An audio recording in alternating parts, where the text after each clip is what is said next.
Hello. Welcome back to my YouTube channel. My name is Ngele, and today I'll be mainly dealing with Concatenate and Vlookup. So we're going to be mainly addressing Concatenate in two ways: the manual and using the fx function. Now, as you can see, I've compiled a list over here, list of TV shows common in South Africa, just to make it more relatable. So what we're going to be doing, we're going to be generating email addresses for these TV shows. Now, firstly, I want to tap on the fx to search for concatenate, fx function to search for the concatenate. Now, we're going to type it down. Now, before you're done typing it down, it will appear here, right here on the select function. And then what you do, simply double click, and then this will appear. Now, after it has appeared, what you have to do is click on the cell Isibai. After clicking on the cell Isibai, on text 2, what I'll do is type down a gmail.com. Yo, apology, wrong spelling. Gmail.com. Yeah. Now, as you can see on the equals to sign, a Gmail says Isibaya at gmail.com. Brilliant. Now, all I have to do is click on the OK. There it is. I've generated the email address for Isibaya Gmail. It's via gmail.com. Now, what we need to do from here, I'll use autofill. There it is. Yeah.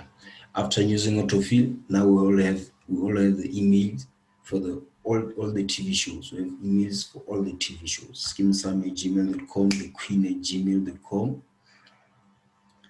Now, this is a very important function. Concatenate usually combines two cell references, merge them into one cell, and then it's usually important for an example. If a company has a lot of database information, let me say this, you needed to generate over 200 emails.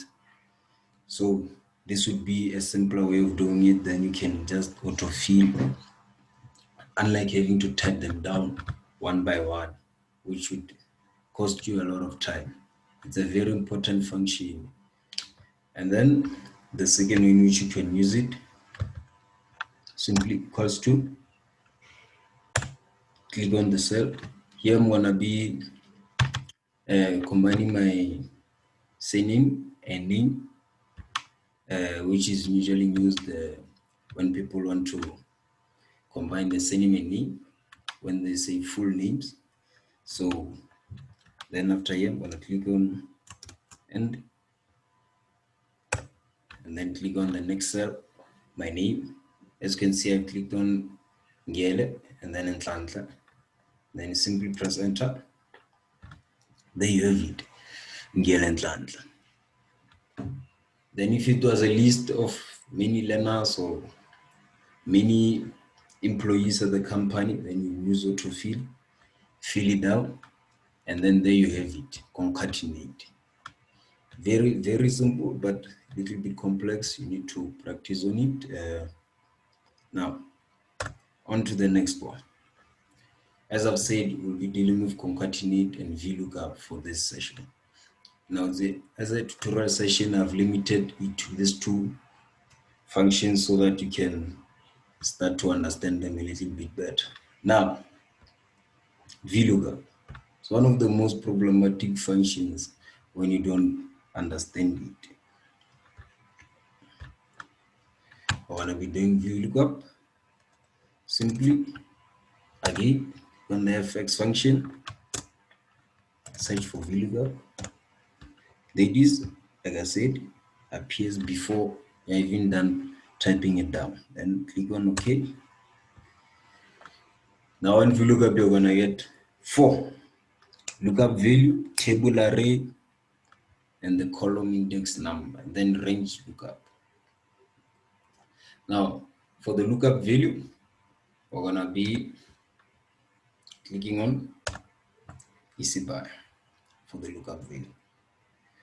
Now, for the table array, we'll be clicking the whole table. Clicking the whole table. Column index number.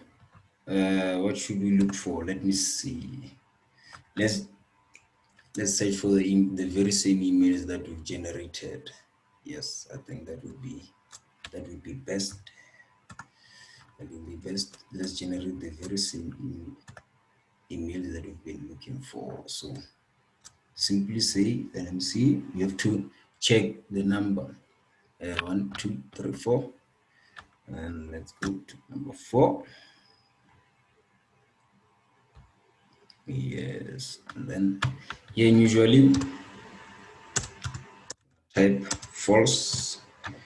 Now, what's the purpose of this range lookup? The purpose of range lookup gives you the exact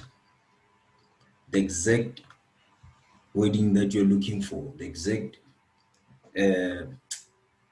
whatever you're looking for from the data sheet, and then false gives you the closest to it. So usually the common used one is false because we're looking for the closest to it, not the exact one. So we're going to be typing on false, and then after that, as you can see, is by gmail.com. Let's generate this, and then as you can see, we found by gmail.com from this table over here. Now as you've seen, this was our first. We clicked on it as a table, as the value. This one we clicked it on the column index number, and then the whole table was clicked as part of the table array, and then we clicked on false. And then now we've used the Vlookup to find the buyer at gmail.com. Now let me say we wanna also find other emails for the other TV shows. What we do, just autofill. There were 10. Yes, I remember the 10. Yes, and now we use Vlookup to find the TV shows for the email, to find the email address TV shows. So thank you very much. I've enjoyed this tutorial session. Hopefully it can help you out in the near future. And just continue practicing. And then I hope you can use it and get better marks. Yes, my name is Tlantangele. Take care, wear a mask, be safe, don't go out unless you need to. Yes, thank you very much. I've had a great session. Thank you very much.